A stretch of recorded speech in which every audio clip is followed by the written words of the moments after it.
ትክክለኛው የባልዚን ቅባት አሰራር ባልዚን ቅርንፉድ ሮዝመሪ ቅባት አሰራር በቤታችን ምንም አይነት ኬሚካል ነፃ የሆነ እንዲህ ኦሪጂናል የሆነ ጭቃ ቅባት ለከርዳዳ ጸጉር እንዲሁም ጸጉራችሁ አልበጥር እያለ ጫፍጫፉ ቅጥል ለሚያበቅልባችሁ ወይ ደግሞ ለሚረግፍ እጅግ ወሳኝ የሆነ ቅባት ነው።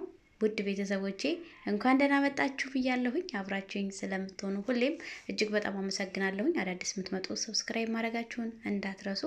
ነባር ጓደኞቼ ሁሉ ስለምታበረታቱኝ ፈጣሪ ያክብርልኝ። እግዚአብሔር አምላክ ሀገራችንን ሰላሙን ያምጣልን እላለሁኝ። ወደ አሰራሩ እንግባ።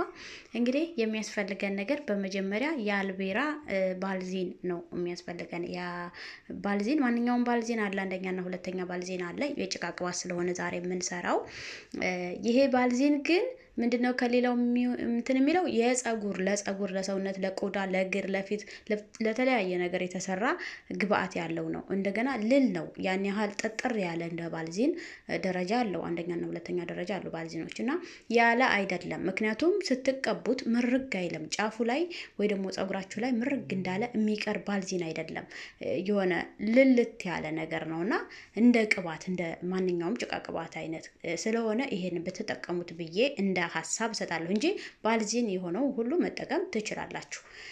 በኋላ የሚበቃኝን ያህል ባልዚን ቀነስኩኝ። እዚህ ጋር ሊኬል አለችኝ። እናንተ የውሃ ፍንጣሪ ወይ ደግሞ ውሃ ጠብታ ራሱ ባልዚን ውስጥ እንዳልፍ ጥንቃቄ አድርጎ እዛው ጋር ስለነበርኩ ነው እንደዚህ ውሃ የፈላ ውሃ ላይ ቁጭ አደረኩት እንዲቀልጥልኝ ማለት ነው። እዚህ ጋር ደግሞ በቅርንፉድና በሮዝመሪ ቅባት የተሰራ የቅርንፉድ ቅባት አለኝ።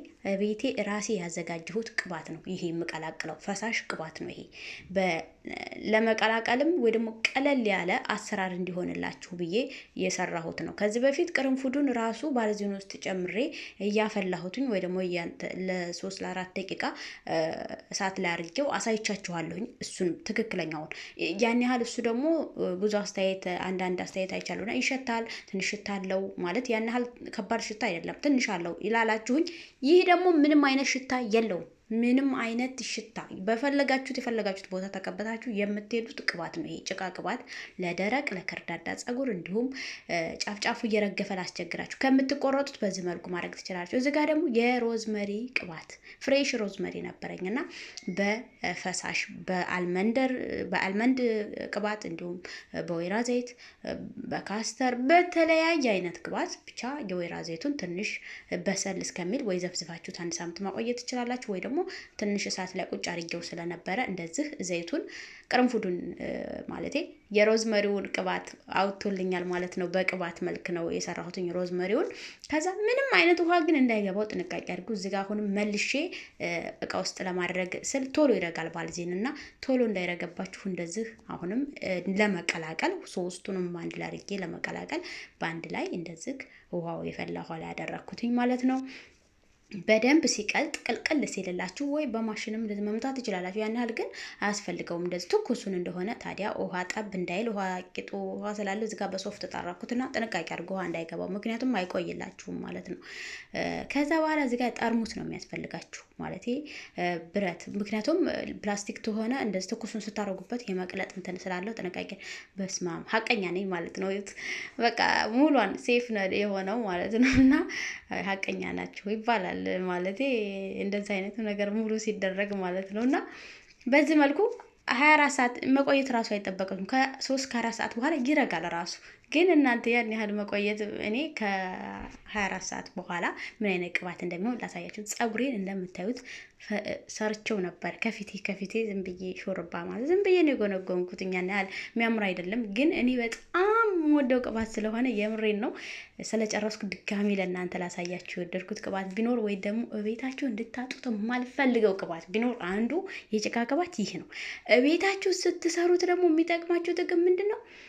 በቃ ኮንፊደንስ ይሰጣችኋል። የምሬን ነው። ጸጉራችሁ ላይ ስታረጉት ይሄ ጸጉሬን የሆነ በሌላ ነገር ጸጉራችሁ ተጎድቶ እንኳን ቢሆን በዝን የተጎዳው ብላችሁ የምትሉት አይደለም። እቤታችሁ ናቸው የሰራችሁትና በጣም የወደድኩት ቅባት ነው። ይሁት እኔ በጣም ነው የምወደው። በነገራችን ይሄን ቅባት ለ3ኛ ጊዜ ነው የሰራሁትኝ። ለእናንተ ማሳየቻችኋለሁኝ።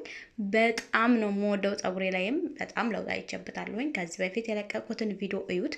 ጫፍጫፉ ክርድድ ያለና ክርችፍ ያለ ስታበጥሩት ሿ የሚል ወይ ደግሞ እርግፍ የሚል ከዚህ በፊትም አሳይቻችኋለሁኝና ሳበጥረው የፈለኩት ቦታ ላይ ማበጠር ማልችልበት ነው እና ፀጉሬ በጣም ከርዳዳ ነበረ። የእውነት ነው የምነግራችሁና በዚህ መልኩ ፀጉሬን እዩት ልስ ብሎልኛል ጫፍ ጫፉ። ይህ ቅባት የሚሆነው ለጫፉ ብቻ ነው፣ ለጫፍ ጫፉ ተጫፉ ለሚሰባበር ፀጉራችሁን ከምትቆረጡ የምሬን ነው የምነግራችሁ። ፀጉር መቆረጥ የሀበሻ ፀጉር ትንሽዬ ነው የሚበቃውና ጭር ይላል እንደ ዶሮ ማለት ነው ትንሽ ከተቆረጠና ከምትቆርጡት ጫፍ ጫፉን በዚህ አይነት ቅባት እየሰራችሁ እንደዚህ ልስልስ ለጫፉ ብቻ ፈሳሹን ቅባት ያሳያችሁ የሮዝመሪ እንዲሁም የቅርንፉድ ቅባት ሰርቻለሁ። ከዚህ በፊትም የጅንጅብል የተለያየ ቅባት ሰርቻለሁኝና ፈሳሹን ቆዳችሁን ብቻ ተቀቡ። ጭቃውን ደግሞ በዚህ መልኩ ጫፍ ጫፉን እዩት። የኔ ፀጉር ሰርቸው ስፈታው ራሱ እንዴት እንደሚያምር እዩት። ብዛቱ እንዴት እንደተስተካከለልኝ ያኝ ሰርቸው እንኳን እንዲህ አይደለም የሚሆነውና ክርችፍ ይላል። ይሄ ቁመቱ ራሱ ምን ያህል እንደጨመረ እዩት እናንተው እያያችሁት። ቻሌንጁ ምን ያህል እንደጠቀመኝ ቅባቶቹ የራሴ እየሰራሁት ቅባት ከገዛሁኝ ኦልሞስት ስንት ጊዜ ቆየሁኝ፣ በጣም ቆይቻለሁ። ምክንያቱም ይህ ባልዚን ለፊቴ ለማንኛውም ለቆዳዬ ማታ ማታ ልቀባው የገዛሁት ቅባት ነው። ከዛ በኋላ ከዛ ላይ ምን አደርጋለሁ? ቅርንፉድና ሮዝመሪ ቅባት ለብቻው እሰራለሁ፣ ይቀላቅለዋለሁ። ይህን አሰራር ያሳየኋችሁ ቀለል ያለ ስለሆነ ነው።